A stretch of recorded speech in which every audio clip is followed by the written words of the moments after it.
মন্তব্য কৰা ধৰ্মগুৰু য়াতি নৰসিংহানন্দ গ্ৰেপ্তাৰ। উত্তৰাখণ্ড আৰক্ষীয়ে গ্ৰেপ্তাৰ কৰিছে ধৰ্মগুৰু য়াতি নৰসিংহানন্দক। নৰসিংহানন্দক গ্ৰেপ্তাৰ কৰি নিয়া হৈছে হৰিদ্বাৰলৈ। হৰিদ্বাৰৰ ধৰ্ম সংসদত মুছলমানৰ বিৰুদ্ধে কটু মন্তব্য কৰাৰ বিৰুদ্ধে কৰা হৈছে গ্ৰেপ্তাৰ। ইয়াৰ পূৰ্বে উত্তৰাখণ্ড আৰক্ষীয়ে গ্ৰেপ্তাৰ কৰিছিল ৱাছিম ৰিজভি ওৰফে জিতেন্দ্ৰ ত্যাগীক। মুছলমানৰ বিৰুদ্ধে কটু মন্তব্য দিয়াৰ বিৰুদ্ধে তৰা হৈছিল গোচৰ। আমি জনাইছোঁ এই মুহূৰ্তৰ এই ডাঙৰ খবৰ, মুছলমানৰ বিৰুদ্ধে কটু মন্তব্য কৰা ধৰ্মগুৰু য়াতি নৰসিংহানন্দক গ্ৰেপ্তাৰ কৰা হৈছে আৰু FIR-ত আন 10জনৰো অধিক লোকৰ নাম সন্নিৱিষ্ট থকাৰ কথা জানিব পৰা গৈছে।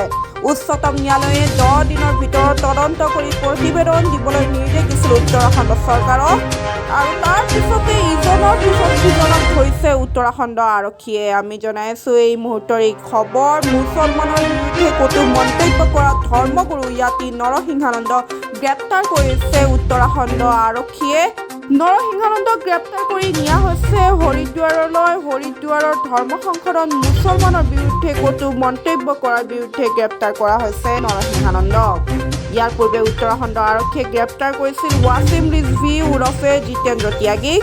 মুছলমানৰ বিৰুদ্ধে কটু মন্তব্য দিয়াৰ বিৰুদ্ধেই তৰা হৈছিল গোচৰ আৰু এই গোচৰত আন 10জনৰো অধিক লোকৰ নাম সন্নিৱিষ্ট থকা বুলি জানিব পৰা গৈছে। উচ্চতম ন্যায়ালয়ে 10 দিনৰ ভিতৰত তদন্ত কৰি প্ৰতিবেদন দিবলৈ নিৰ্দেশ দিছিল উত্তৰাখণ্ড চৰকাৰক আৰু তাৰ পিছতে ইজনৰ পিছত সিজনক ধৰিছে উত্তৰাখণ্ড আৰক্ষীয়ে।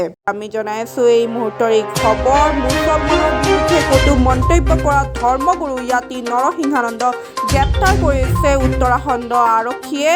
নৰসিংহানন্দক গ্ৰেপ্তাৰ কৰি নিয়া হৈছে হৰিদ্বাৰলৈ। হৰিদ্বাৰৰ ধৰ্ম সংসদত মুছলমানৰ বিৰুদ্ধে কটু মন্তব্য কৰাৰ বিৰুদ্ধে গ্ৰেপ্তাৰ কৰা হৈছে নৰসিংহানন্দক। ইয়াৰ পূৰ্বে উত্তৰাখণ্ড আৰক্ষীয়ে গ্ৰেপ্তাৰ কৰিছিল ৱাছিম ৰিজভি ওৰফে জিতেন্দ্ৰ ত্যাগীক। মুছলমানৰ বিৰুদ্ধে কটু মন্তব্য দিয়াৰ বিৰুদ্ধেই তৰা হৈছিল গোচৰ আৰু এই গোচৰত আন 10জনৰো অধিক লোকৰ নাম সন্নিৱিষ্ট থকা বুলি জানিব পৰা গৈছে। উচ্চতম ন্যায়ালয়ে 10 দিনৰ ভিতৰত তদন্ত কৰি প্ৰতিবেদন দিবলৈ নিৰ্দেশ দিছিল উত্তৰাখণ্ড চৰকাৰক আৰু তাৰ পিছতে ইজনৰ পিছত সিজনক ধৰিছে উত্তৰাখণ্ড আৰক্ষীয়ে।